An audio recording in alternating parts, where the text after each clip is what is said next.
Bugungi eng yaxshi eshitgan xabarim bu san'atkorlarga solingan soliq. So'nggi kunlarda san'atkorlar uchun soliq masalasi ijtimoiy tarmoqlarda eng ko'p muhokama qilinayotgan mavzulardan biriga aylandi. Hurmatli chala hofiz, mashshoq, otarchi, masxarabozlar. Kimdir qo'llab-quvvatlayapti, kimdir esa bunga qarshi fikr bildirmoqda. Xususan, Zahiriddin Mansur bu borada keskin fikr bildirib, san'atkorlar 70-80% soliq to'lashi kerakligini aytdi.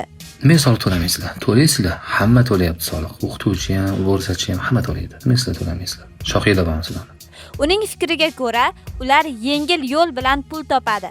Domlalar, blogerlarga joriy qilinsa yaxshi bo'lardi. Juda yaxshi bo'lardi. Agar joriy qilinadigan bo'lsa, birinchilardan bo'lib to'layman. Xotirjam bo'ling. Bugungi video murojaatim Rossiyada mehnat safarida yurgan vatandoshlarimiz diqqatiga. Ayni kunlarda musofir yurtdoshlarimiz Rossiyadan turib O'zbekistonning Humo va Uzcard kartalariga pul yubora olmasdan kurs pastligi va shunga o'xshash turli xil muammolarga duch kelishyapti. Agar siz ham shu kabi muammolarga duch kelayotgan bo'lsangiz, pullaringizni tezda mobil ilovasidan O'zbekistonning istalgan Humo va Uzcard kartalariga yuqori kursda osongina yuboring. Ilovani Play Market va App Store'dan yuklab oling. Biroq bunga javoban Sharof Muqimov boshqa nuqtai nazarni ilgari surdi.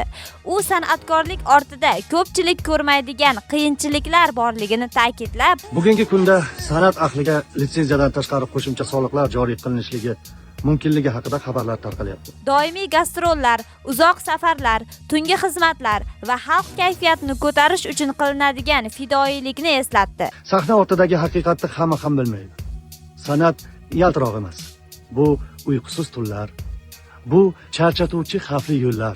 San'atning nonini yeyish oson emasligini ta'kidladi. Nima deb o'ylaysiz? San'atkorlar haqiqatdan ham yuqori soliq to'lashi kerakmi yoki ularning mehnati yetarlicha qadrlanmayaptimi?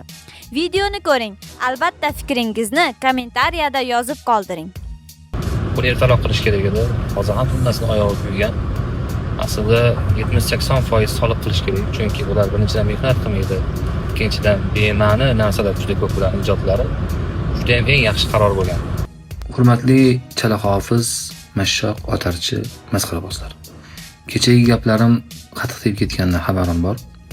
Chunki o'zingizlar bunga sababchisizlar. Qayoqdagi tuturqsiz gaplar gapirasizlarmi? Yaltiroq, baltiroq, tafakkur. Birovdan tafakkur talab qilishdan oldin o'zingizlarga boqinglar. O'zingizlar tafakkuringlar, bilmadim, bir 6-darajali invalid bo'lib yotibdi. Nima soliq to'lamaysizlar? To'laysizlar. Hamma to'layapti soliq. O'qituvchi ham, o'g'risachi ham hamma to'laydi. Nima sizlar to'lamaysizlar? Shohiylar bormi sizlarni? Kimdir gapiribdi. Domlalar, blogerlarga joriy qilinsa yaxshi bo'lardi. Juda yaxshi bo'lardi. Agar joriy qilinadigan bo'lsa, birinchilardan bo'lib to'layman. Xotirjam bo'ling. Endi o'sha chala hofizlarga aytadiganim, hamma narsani yig'ishtiringlar. Sun'iy fonogramma degan narsa bor. Shuncha sharoit yaratib berilyapti-da, davlat tomonidan shuncha imkoniyat berilayotgan paytda yana fonogramma, yana og'izni sun'iy qimirlatish. Jonli ham harakat qilinglar, baraka topkurlar. Assalomu alaykum. Bugungi kunda san'at ahliga litsenziyadan tashqari qo'shimcha soliqlar joriy qilinishligi mumkinligi haqida xabarlar tarqalyapti. Men san'atkor, Nihol davlat mukofoti va madaniyat va san'at fidokori ko'krak nishoni sovrindori sifatida hamkasb ukalarim, singillarimni bu yangilikni eshitib xafa bo'lishayotganiga befarq qaray olmadim. Bu faqat bir inson yoki bir guruh muammosi emas. Bu yuzlab, minglab ijodkorlarning taqdiri. Men san'atni bolaligimdan tanlaganman. Bu kasb emas, bu taqdir. Bu muhabbat, bu butun umr mazmuni. Qariyb 25 yildan beri sahnadaman. Shu vaqt ichida yuzlab qo'shiqlar, kliplar, konsertlar ortidagi bir narsa bor.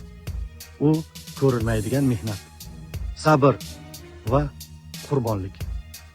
Sahna ortidagi haqiqatni hamma ham bilmaydi. San'at yaltiroq emas. Bu uyqusiz tunlar, bu charchatuvchi xavfli yo'llar va uzoq safarlar. Bu oiladan uzoqlik, bu yurak og'rig'ini yashirib, xalqqa tabassum ulashish. Har bir san'atkor hayotida 3 bosqich bor. Orzu bilan boshlangan ilk ijodiy yo'l, juda qisqa cho'qqi davrlar va ko'pchilik uchun cho'qqidan keyingi keladigani oddiy, ozgina nazardan qolgan ba'zida og'ir hayot. Bugun 4-5 nafar mashhur san'atkorlarga qarab, butun sohani baholash adolatli emas. Chunki haqiqat boshqacha. Kecha sahnani larzaga keltirgan ayrim san'atkorlar bugun tirikchilik uchun ba'zilari taksi haydayapti, savdo qilyapti yoki boshqa ishga qo'l urishga majbur bo'lyapti. Yana biri esa afsuski umuman san'atni tashlab ketyapti. Bu ularning tanlovi emas, bu hayot majburiyati. Yoshi katta san'atkorlarchi, butun umri kuch g'ayratini san'atga bergan insonlar bugun eng oddiy ehtiyojlarni qondirishda ba'zilari qiynalyapti. Kasal bo'lsa-da davolanishga mablag' topishda qiynalyapti. Ayrimlari hatto ijtimoiy tarmoqlarda xalqdan yordam, ehson so'rashga uyat bo'lsa-da majbur bo'lib murojaat qilishyapti. Shunday sharoitda yana yuk qo'shish to'g'rimikanmiz? Biz yurtimiz taraqqiyotini, xalqimiz farovonligini istaymiz.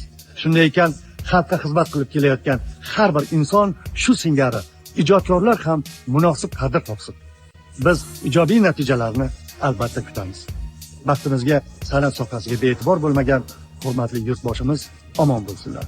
Hurmat va ehtirom bilan Sharof Topilov. Assalomu alaykum yurtdoshlar. Mana meni xo'jayinim 2016-yildan beri yurak kasali bilan og'rib kelardi. Hozirgi kunda ahvoli og'irlashib qoldi. Shu sababli hozirgi kunda tomir qo'yish operatsiyasini o'tkazishimiz kerak. Shu sababli operatsiyaga mablag'imiz yetmaganligi uchun sizlardan yordam so'rab chiqdik. Iltimos, bizga yordam beringlar. Xo'jayinimizni hayotini saqlab qolaylik. Hozirgi kunda ahvoli og'ir. Sizlardan iltimos so'rayman. Operatsiyaga yordam beringlar. Assalomu alaykum yurtdoshlar. Mana men 2016-yildan beri yurak kasalligidan og'rib kelaman. Shu kunlarda tomir ko'chirib o'tish operatsiyasi qilinishi kerak. Ozgina mablag'imiz yetmay qoldi. Saxovatpesha insonlardan ko'mak so'rayman. Yordam beringlar. Sizlardan iltimos shu operatsiyani qilib oling.